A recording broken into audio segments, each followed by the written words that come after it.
প্রতিদিন আমরা অসংখ্য স্বাস্থ্য বিষয়ক কথা শুনে থাকি। বিভিন্ন প্রফেসর, বিভিন্ন বড় বড় ডাক্তারদেরকে আমরা ফলো করে তাদের স্বাস্থ্য টিপস নিয়ে থাকি। কিন্তু কেউ বলে জ্বর হলে অ্যান্টিবায়োটিক, কেউ বলে অসুস্থ বা দুর্বলতা লাগলেই স্যালাইন, আবার কেউ কেউ বলে হার্বাল মানেই নিরাপদ। এই তথ্যগুলোর আলোকে যদি আপনি কখনো কোনো সিদ্ধান্ত নেন, আপনি মারাত্মক ক্ষতির সম্মুখীন হতে পারেন। এরকম 10টি গুরুত্বপূর্ণ মেডিকেল মিথ আপনাদের আলোচনা করব। তবে আমি জানি না এই গুরুত্বপূর্ণ তথ্যগুলো আপনাদের ভালো লাগবে কিনা, কারণ সত্য কথা বলতে গেলে অনেকের খারাপ লাগতে পারে অথবা অনেকের কিছু ক্ষতি হয়ে যেতে পারে। সুতরাং আমি আমার জায়গা থেকে মনে হচ্ছে আমি এই গুরুত্বপূর্ণ তথ্যগুলো আপনাদের সাথে শেয়ার করি। আমি জানি না যে এই ভিডিওটি আপনারা দেখবেন কিনা। আমাদের বর্তমান সমাজে আমরা নাচ গানের ভিডিও দেখে অভ্যস্ত, কিন্তু আমরা কখনো স্বাস্থ্য বিষয়ক বা সচেতনতামূলক ভিডিওতে তেমন অভ্যস্ত নই। এরপরেও আমার এই ক্ষুদ্র প্রচেষ্টা থেকে কয়েকটি গুরুত্বপূর্ণ তথ্য দিই। জ্বর হলে আসলে অ্যান্টিবায়োটিক বেছে নেওয়া যাবে না। জ্বর বিভিন্ন কারণে হতে পারে, তার মধ্যে ভাইরাল কারণ থাকতে পারে যেটা ভাইরাস দ্বারা হতে পারে, এবং কিছু রয়েছে ব্যাকটেরিয়াল কারণ। ব্যাকটেরিয়াল কারণে সাধারণত অ্যান্টিবায়োটিক সাজেস্ট করা হয়ে থাকে, এবং ব্যাকটেরিয়াল কারণে জ্বর হয়েছে কিনা সেটা বোঝার জন্য কিছু পরীক্ষার পাশাপাশি শারীরিক কিছু লক্ষণ প্রকাশ পায়। যেমন ব্যাকটেরিয়াল ইনফেকশন থাকলে জ্বর হওয়ার পাশাপাশি ব্যথা হবে,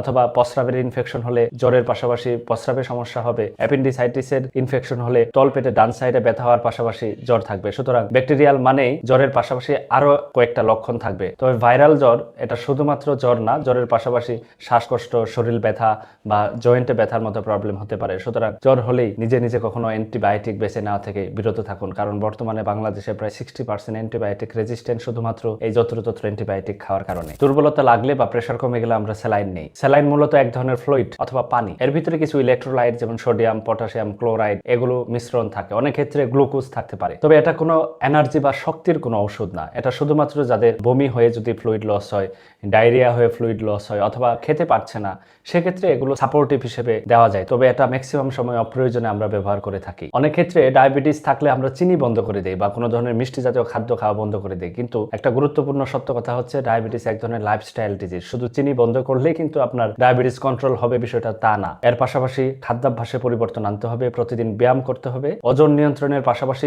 ঔষধ খেতে হবে ডায়াবেটিসের, এবং নিয়মিত মনিটরিং এর মাধ্যমে একটা ডায়াবেটিস কন্ট্রোল করা যায়। 5 নাম্বার যে ভুল তথ্য সেটা হচ্ছে অনেকেই বলে যে আপনার যখন প্রেশার বাড়বে তখন আপনি বুঝতে পারবেন যে আপনার প্রেশার বাড়ছে। কিন্তু সব সময় প্রেশার বাড়লে বা উচ্চ রক্তচাপ থাকলে সেটা বোঝা যায় না। উচ্চ রক্তচাপ কোনো লক্ষণ ছাড়া আপনার বডিতে দেখা দিতে পারে। সুতরাং একজন প্রাপ্তবয়স্ক ব্যক্তি যখন 30-এর বেশি হবে তখন অন্তত মাসে একবার তার ব্লাড প্রেশার মনিটরিং অত্যন্ত জরুরি। 6 নাম্বার যে মেডিকেল মিথ সেটা হচ্ছে অনেকেই বলে যে কিডনি ডিজিজ বা কিডনি রোগ হলে আপনার ব্যথা হবে। বিষয়টা 100% ভুল। কিডনিকে নীরব ঘাতক বলা হয়। এটা আপনার বডিতে চুপি চুপি আপনাকে ধ্বংস করে দিবে, আপনি কখনো টেরও পাবেন না। যখন কিডনির একটা বড় অংশ নষ্ট হয়ে যাবে তখন আপনি সেটা অনুমান করে ডাক্তারের কাছে আসেন, আর ওই সময় আপনি এসে বুঝতে পারেন যে আপনি অনেক দেরি করে ফেলেছেন। সবথেকে গুরুত্বপূর্ণ ভুল হচ্ছে হার্ট অ্যাটাক মানে বুক ব্যথা। এটাও একটা গুরুত্বপূর্ণ ভুল। সবার হার্ট অ্যাটাকের প্রেজেন্টেশন সবসময় বুক ব্যথা দিয়ে হয় না। অনেক ক্ষেত্রে শ্বাসকষ্ট, বমি, শরীরে অতিরিক্ত ঘাম এবং ঘাড় ব্যথা দিয়েও হার্ট অ্যাটাকের লক্ষণ প্রকাশ পেতে পারে। এর থেকেও গুরুত্বপূর্ণ ভুল হচ্ছে অনেক বিশেষজ্ঞ আপনাকে বলে থাকবে যে আপনার বডি থেকে বিষ বের করার জন্য